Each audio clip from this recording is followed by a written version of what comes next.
The 24-minute angler is being brought to you by Berkeley, makers of super strong Berkeley Trilene fishing line.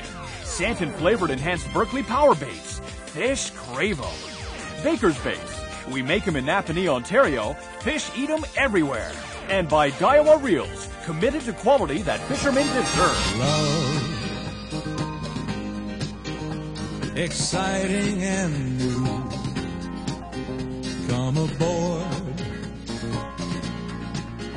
We're expecting you and love. Life's sweetest reward. Let it flow. It floats back to you. Love boat. Soon we'll be making another run. The love boat. Well, there's the sign. We just turned off the big highway, Maury. Off Highway 117. Prepare for the dirt road. Yeah, ready for the dirt road. We have a little while on here. We'll see how it goes. Last time we came up, there was a moose in the middle of the road. So we'll see.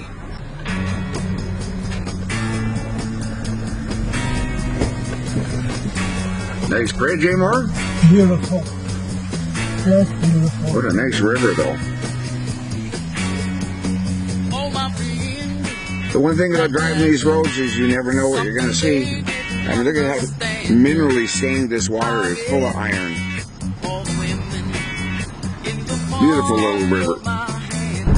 So to the main Wapas Lodge, you have about 100 kilometers on this road. But we're going before the lodge because we're going to turn off for Ceizur Lake. In that case, it's about 75 kilometers on the road. It's not bad. Sometimes it can be a little washboardy. Sometimes there's a few crazy people driving trucks at high speed the other way. Or the odd lumber trucks. So you have to be cautious. Somebody's coming in over a little bit to the right. Anyway, the next thing you'll see will be a turn off for Ceizur Lake. Ooh, we're getting excited. Hey, Moore? Oh, definitely. Well, there's our next sign. Wapas Lake and Ceizur Lake. Wapas Lake, here we come. Ceizur Lake, here we come. Sorry, Ceizur Lake.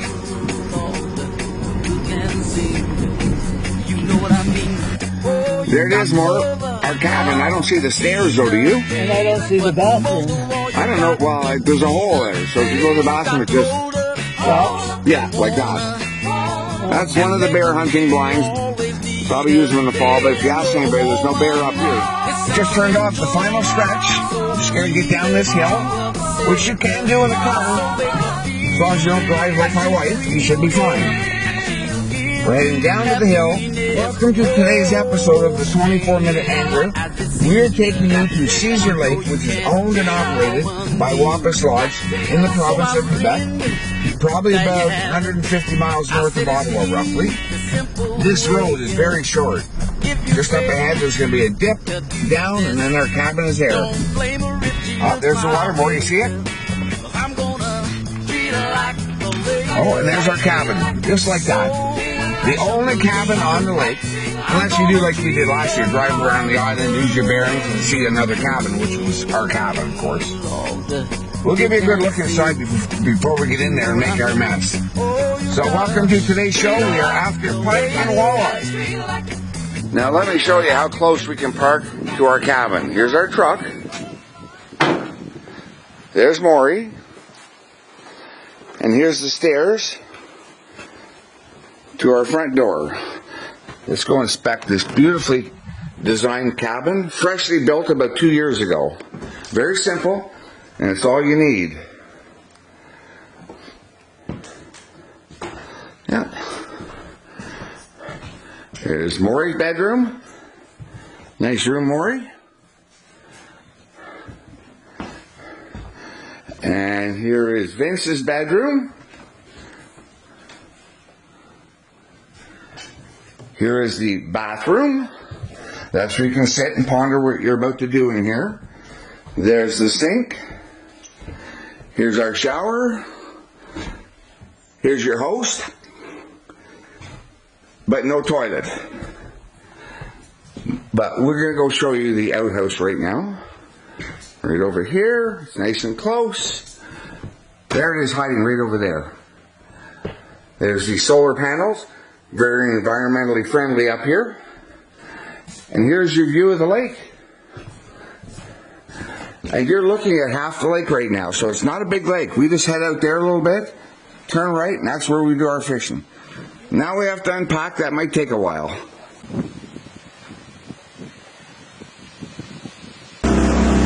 Okay, well, we got up here, I don't know, around 12. It took us 2 hours to unpack and set the cabin up. And then unbelievable thunderstorms rolled through here, like really bad. We're not really sure if those storms spooked the walleye or not. So we're going to head down to a couple of our favorite little fishing spots and try it out. It's already 6 o'clock at night, so we've had a good rest and ready to stay up all night and fish. But I guess you'll see when we see. Okay, we got one on. A little louder, Maury. We got one on now. Man, you talk loud. This is good. This is fun. He's fighting. Oh, he's not bad. Oh yeah. We brought our smaller net because it makes the fish look really big. Let's see. Oh yeah. That's a good eating size fish. It's been tough fishing right now. What is that just came out of the fish? An acorn. A sinker. A sinker came out of the fish. Look at that. Yeah. Maybe we should be using sinkers for bait. Well, it seems like they're feeding on sinkers. Yeah. Unbelievable. Yeah. That's heavy. Now, you want your fish, or you want to wait till he jumps in my shoes and slimes them all up? Well, just get him out of the way. There he is. Yeah, they have eating size walleye. Yeah, they have strict rules. Quebec have slot sizes for these fish. Can't keep the small ones, can't keep the big ones, and they give you measurements. And the lodge makes that even smaller, which some people don't like. I think it's good because it puts more fish back in the water. Turn towards me more a bit, the face this way, let me just have a look. Maybe he's got the fishing rod inside his mouth too. Let's just see here. We'll have a look for some teeth. Yeah, I've seen teeth. Okay, do what you're going to do. He's off the hook, you're going to put him in the bucket? Yeah. Okay. Well, number one, we've been trying everything. It's not really a big lake. This is half the lake. And the other half is, oh, that's hard to turn, right there. The middle of the lake, we found 90 feet, 100 feet. And right now we're just fishing in 60 feet, but we're finding these 20-foot humps. Oh, we'll see what that brings.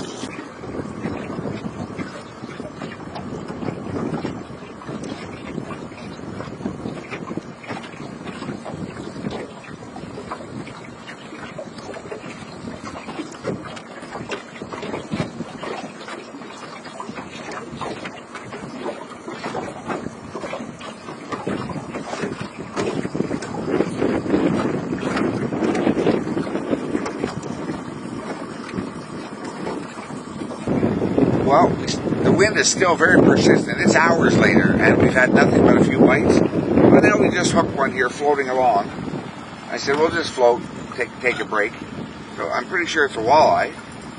I don't think it's 5 pounds or anything, but it might be edible. There it is. Yeah, I'd say it qualifies. Oh, let's grab this one. Yeah, we brought our baby net this time. We're enthusiastic. But most of these walleye, yeah, you'd be a keeper. Oh, yeah, definitely. Very nice. Yeah, thank you. I'm here to please. I please women. I please especially my wife of all women. And I please Maury. Oh, he's hooked in this rubber net as well. See, nothing is simple out here when you're fishing in wind. Nothing. We fall over. We had to go rummaging through the bush. We found some planks of wood. Show them, Maury, on the floor. Because we ended up with water in here. So now it's a little bit drier for us. There we go. The net's off. There we go. I'll just leave this. Yep. That's about either size. I think they got to be around 13 inches, but we'll be measuring this fish. This is what we want. This is a gold walleye. It's funny, there are instructions here. Show them the sticker, Maury. It's kind of old. They'll tell you how to spot the difference between black walleye and gold walleye. It gives you all kinds of details, and at the end it says, well, the black ones are black, and the gold ones are gold. Oh! Anyway, let's see if we can get another one trying this new technique. I got this last year for Christmas from my wife, my daughter Lindsay, and her husband Steph. It's like a $300 fillet knife. I learned one thing, when a fillet knife's got like 3 rivets to it, it's much more solid. And I did a lot of research on the blade and stuff, and it will slice and dice. Now we're just about to show you how to slice and dice a walleye, but first we should put a disclaimer on the screen. So read this, and then if you're interested, come back and watch it. Here's our walleye. We start off with, Maury does anyways, with putting a slit on each side of the dorsal fin, or the fin right up the back. Those are just nerves he's hitting, making that fish flop around. In Quebec, keep in mind, you have to leave the skin on the fillet so it can be identified, and the 2 fillets still have to be attached to the tail. Unless you're at an authorized fishing lodge, in which case the fillets can be separated, but you still have to leave the skin. Now, Maury, tell me, are you enjoying this so far? This is excellent, How is that? especially when they're in the frying pan. How is that fillet knife? Oh, beautiful. Do you think everybody's wife should buy the $300 fillet knife? I think so.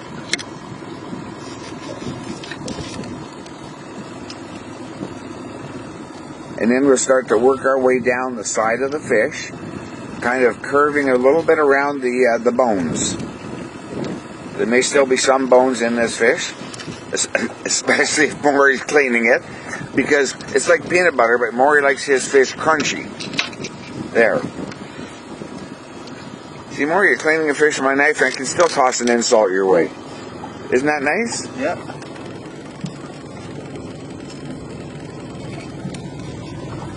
See, now just gentle strokes down the dorsal fin, and it goes a little bit wider as you go down, because that's the way the backbones are shaped. And of course, we'd be doing this on 2 different sides, and you really don't want to hit any of the organs on the fish.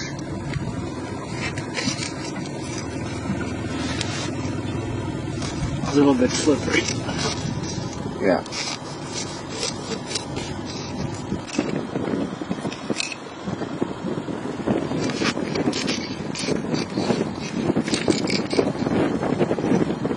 See, there's fillet number 1. Could most likely be boneless. And then, well, we don't have to show you the other side. It's going to be the same thing, but instead of left to right, it's right to left. And then this little strip goes in the frying pan. And how do you prepare your fillet for frying, or what do you do to yours? Breadcrumbs and butter. Breadcrumbs and butter, and you just kind of roll the fillet in it? Until it's, you shake the fillet in the breadcrumbs and cook until it's golden brown. Do you put oil or butter in the pan? Butter. I like butter. A little bit of butter. And then you serve it to your guests first, and you get whatever's left over? That's usually the way it works. Yeah. Okay.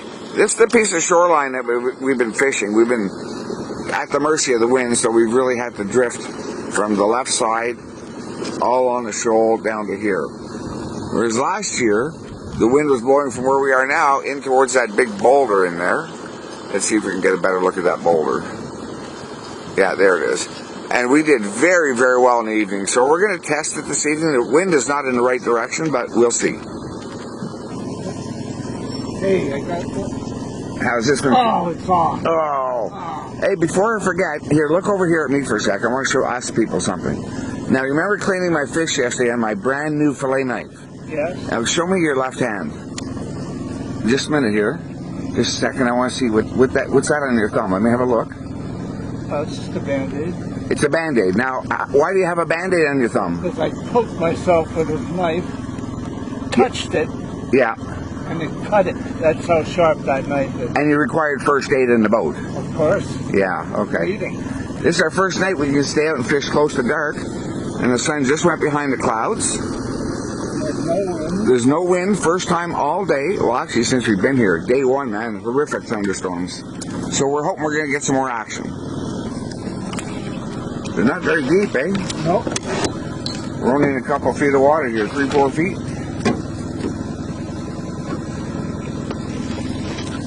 Yeah, there we go. Yeah. The perfect size net for this fish.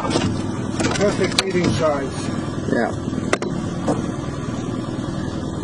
And I think you're allowed to keep one more, right? I've got 2 that I kept. One more. One more. Okay. Good hook set. Are you praising yourself? I'm telling you. Let's see him. Beautiful fish. Yeah. Okie dokie. Here we go, more. Okay. Oh, good. I just missed a doozer though. Oh man, That's a good nice fish. It's a nice fish. Well, don't horse them. Beauty. Beauty, beauty, beauty. Should I let him go, or do you want him to be No, we're gonna your eat last him. eater? Yeah, last eater. Okay. There it is. I've been coming up to this lodge now for almost 40 years. Luke and Pauline Russo, the owners, called me when I was doing my TV show, Casting Out. Came up. It was fantastic. They'd fly us. This lake you had to fly into, although it was only 5 minutes from the lodge. There's no roads. Now the lumber companies have made a road almost to the cabin. It's fantastic. Fish on. Been a long day waiting for this. Nice size.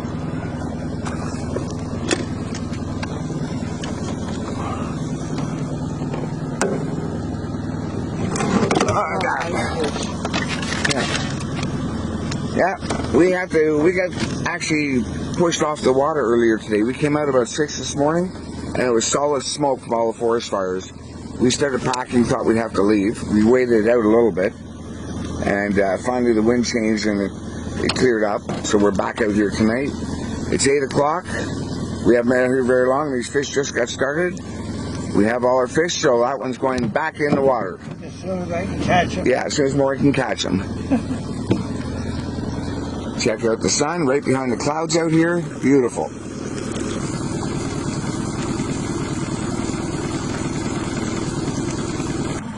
Well, we're running out of daylight. Well, it's actually gone, but it's going to get dark here soon. There are rain clouds moving in for tomorrow morning. The smoke really messed us up today. We lost almost our whole day of fishing. But we do have a backup plan. Wapas Lodge has got a great big territory up here, and only like 4 hours from Ottawa. We've caught a lot of different, we've caught a lot of fish from many different lakes up here, and we're going to kind of finish off the show showing you some of the more memorable moments. So we hope you enjoy watching them, and thanks for watching 24-Minute Angler. We'll see you again real soon. Bye. I was born and raised down in Alabama on a farm way back up in the woods. I was so ragged that folks used to call me Patches. Papa used to tease me about it. Of course, deep down inside, he was hurt because he'd done all he could. My papa was a great old man.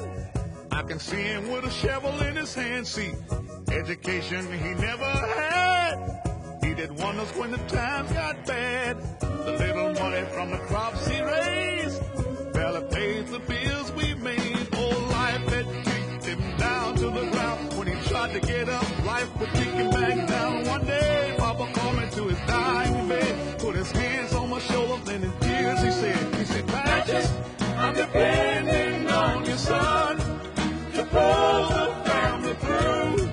My son, it's all left up to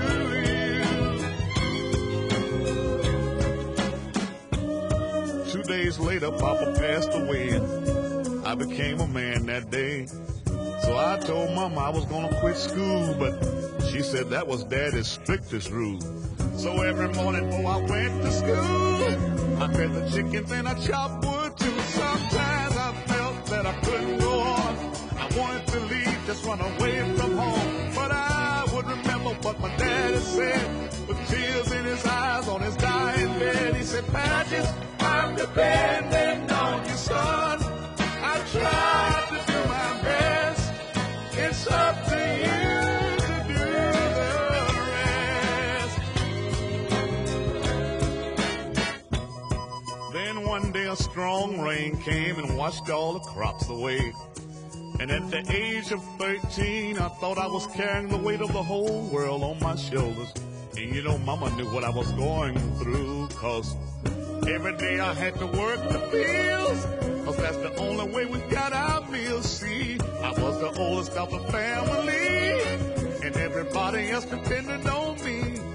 Every night I heard my mama pray, Lord, give him strength to make another day. So years have passed and all the kids are grown. The angels took mama to a brand new home. Lord knows, people, I shedded tears, but my daddy's voice kept me through the years. Saying, Patches, I'm depending on your son to pull the family through.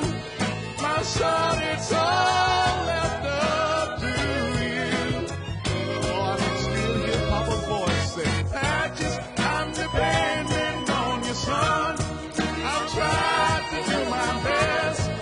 It's up to you to do the rest. I can still hear Papa when he said, Patches, I'm depending on your son to pull the family through.